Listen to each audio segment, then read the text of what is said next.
মোটু পাতলু তারা best friend. তারা একসাথেই খাওয়া দাওয়া করত, একসাথেই খেলাধুলা এবং একসাথেই তারা বিভিন্ন জায়গায় ঘুরতে বেরোতো। একদিন বিকালবেলা বাড়ি থেকে বের হয় তাদের গ্রামের বাড়ি যাওয়ার উদ্দেশ্যে। তখন তারা পথ ধরে হাঁটতে থাকে। হঠাৎ তাদের সামনে একজন সাধু বাবা আসে আর এসে সে বলে, মোটু পাতলু, তোমরা কেমন আছো? আর তোমরা এমন সময় কোথায় যাচ্ছ? সাধু বাবা, আমরা গ্রামের বাড়ির দিকে যাচ্ছি। বেশ কদিন হলো গ্রামে যাওয়া হয় না, যাই গ্রাম থেকে একটু ঘুরে আসি। তা আপনি কেমন আছেন সাধু বাবা? হ্যাঁ বাবা, আমি ভালো আছি। গ্রামের বাড়ি বেড়াতে যাচ্ছ ঠিক আছে, তবে আর একটু আগে বের হলেই পারতে। একটু পরেই তো সন্ধ্যা, তারপরে অমাবস্যার রাত। তাতে কি হয়েছে, আমরা ঠিকই চলে যাব। এ নিয়ে আপনি চিন্তা করেন না সাধু বাবা। রাতের বেলায় বাইরে ঘোরাঘুরি করতে নেই মোটু। আর তোমরা কি এই রাস্তা দিয়েই যাবে? হ্যাঁ সাধু বাবা, আমরা এই পথ দিয়েই যাব, কারণ এই পথ ধরে গেলে খুব শর্টকাট চলে যেতে পারবো। তোমরা কি জানো না, এই পথে একটা ঘন জঙ্গল আছে, আর জঙ্গলের মাঝে একটা কুয়া দেখতে পাবে। আসলে ওটা ভুতুড়ে কুয়া। সবাই বলে সন্ধ্যার পর ওখান থেকে নাকি অনেক ভূত পেত বের হয়, তারা অনেক ভয়ঙ্কর। তোমরা এই রাতে এই পথে যেও না, অনেক বিপদ হতে পারে। সাধু বাবার এসব কথা শুনে তখন মোটু অহংকার করে বলে, সাধু বাবা, আমরা এসব ভূত পেতকে বিশ্বাস করি না। এসব লোকমুখের কথা, সবই কুসংস্কার। ভূত বলে কিছু নেই। তুমি তোমার কাজে যাও, আমরা আমাদের গ্রামের বাড়ি যাই।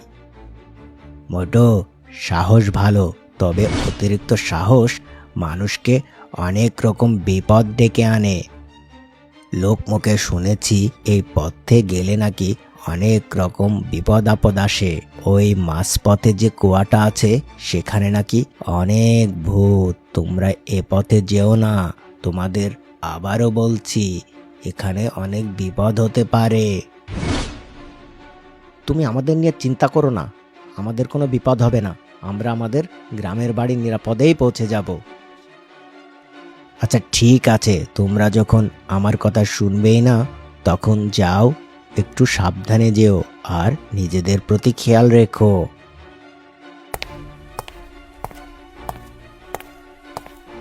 এ কথা বলার পর ওই সাধু বাবা ওখান থেকে চলে যায়, আর মোটু আর পাতলু তাদের গ্রামের বাড়ির দিকে আবার রওনা দেয়। তখন তারা ওই পথ ধরে হাঁটতে থাকে। হাঁটতে হাঁটতে একসময় সন্ধ্যা পেরিয়ে রাত হয়ে যায়, আর সে সময় তারা বনের মাঝখানে চলে আসে। আর তখন সেখানে একটি কুয়া দেখতে পায়। আর কুয়া দেখে মোটু বলে, পাতলু বন্ধু, এই তো দেখছি সেই কুয়া। কই, এখানে তো কোনো ভূত দেখছি না। হা হা হা হা হা। ওই সাধু বাবা মিছিয়ে মিছিয়ে আমাদের ভয় দেখিয়েছে। আমি তো এখানে একটা ভূতও দেখতে পাচ্ছি না। এসব লোকমুখের কথা, এসব অন্ধবিশ্বাস। শুধু শুধু ভূত পেতে ভয় পায়। ভূত বলে কিছু আছে নাকি? ভূত বলে কিছুই নেই। যখন মোটু এসব কথা বলছিল, ঠিক সে সময় তার পিছন থেকে একটা আওয়াজ বের হয়, আর চারিদিকে বিদ্যুৎ চমকাতে থাকে। আর ওই কুয়ার ভিতর থেকে ভয়ঙ্কর ভূত বেরিয়ে আসে। আর ভূত দেখে পাতলু ভয়ে কাঁপতে থাকে। মোটু মোটু বন্ধু আমার, তুমি তোমার পিছনে দেখো, ভূত ভূত ভূত ভূত ভূত ভূত। পাতলু, আরে তুমিও দেখছি অন্য সবার মতো হয়ে গেলে। কোথায় ভূত? ভূত বলে কিছু আছে নাকি? কোথায় ভূত? আমি তো কিছুই দেখতে পাচ্ছি না। এরপর মোটু পিছন ফিরে তাকাতেই সে দেখে সত্যি একটা ভূত সেখানে দাঁড়িয়ে আছে। আর এটা দেখে মোটু অনেক ভয় পেয়ে যায়। আর তখন তারা দুজনে ভয়ে কাঁপতে থাকে, আর দুজন ভয় পেয়ে বলতে থাকে, আমাদের মেরো না, আমাদের ছেড়ে দাও, আমাদের যেতে দাও, আমরা এখান থেকে চলে যাব। ভূত ভূত ভূত ভূত।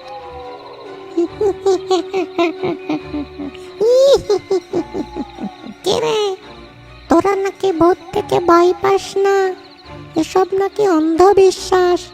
এবার তো বুঝলি ভূত বলে কিছু আছে।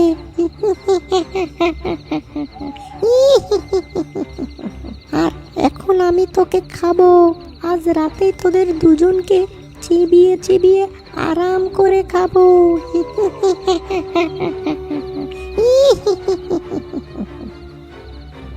না না না না না না না, ভূত আমাদেরকে ছেড়ে দাও, আমাদেরকে এবারের মতো ক্ষমা করো। আমরা এখান থেকে চলে যাচ্ছি, আমাদের ভুল হয়ে গেছে, আমরা আর এখানে আসবো না। না না না না না না না না, তোমাদের তো ছাড়বো না বাপু। তোমরা নাকি ভূতে বিশ্বাসই করো না, আজ তোমাদের দেখাবো ভূত কি জিনিস।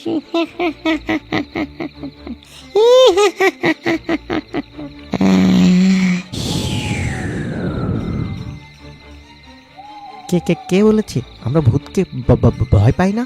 আমরা ভূতকে ভয় পাই, ভূতকে আমরা অনেক ভয় পাই। আচ্ছা ঠিক আছে, যখন এত করে বলছিস তখন আমি একজনকে ছেড়ে দেব আর একজনকে রেখে দেব, কারণ আমি খুবই ক্ষুধার্ত।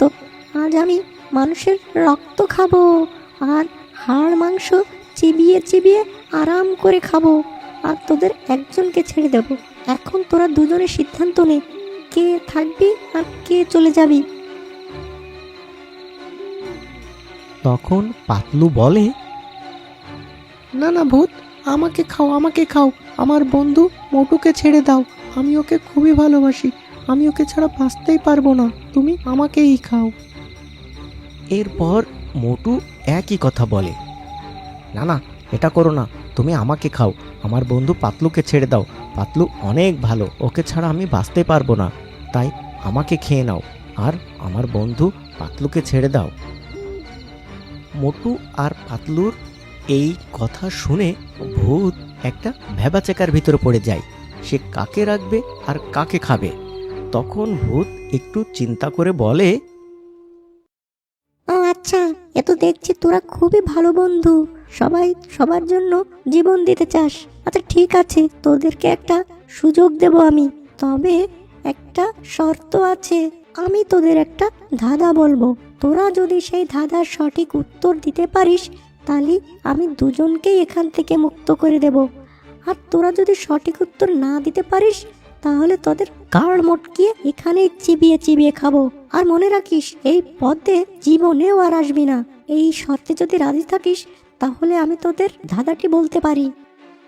ভূতের মুখে একথা শুনে মোটু বলে, আচ্ছা ঠিক আছে, তুমি তোমার ধাঁধাটি বলো। ধাঁধাটি হলো, রাত্রিকালে আধারেতে যাই যার ঘরে, তার বাড়িতে সকল লোক কান্নাকাটি করে।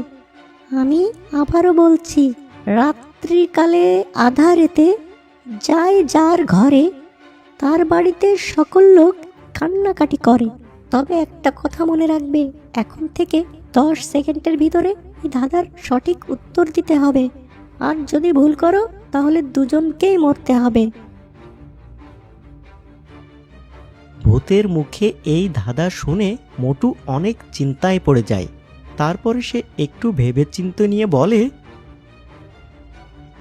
হ্যাঁ আমি পেরে গেছি, আমি জেনে গেছি এই ধাঁধার সঠিক উত্তর। এই ধাঁধার সঠিক উত্তর হলো চোর, কারণ চোর রাতের বেলায় যার ঘরে যায় সেই বাড়ির সবাই কান্না করে। মোটুর এই ধাঁধার উত্তর সঠিক হয়, আর এই উত্তর শুনে ভূতটা অনেক খুশি হয় এবং খুশি হয়ে তাদের সেখান থেকে মুক্ত করে দেয়। এরপর ওই ভূত তাদের জাদু শক্তি দিয়ে উড়িয়ে উড়িয়ে তাদের গ্রামে পৌঁছে দেয়।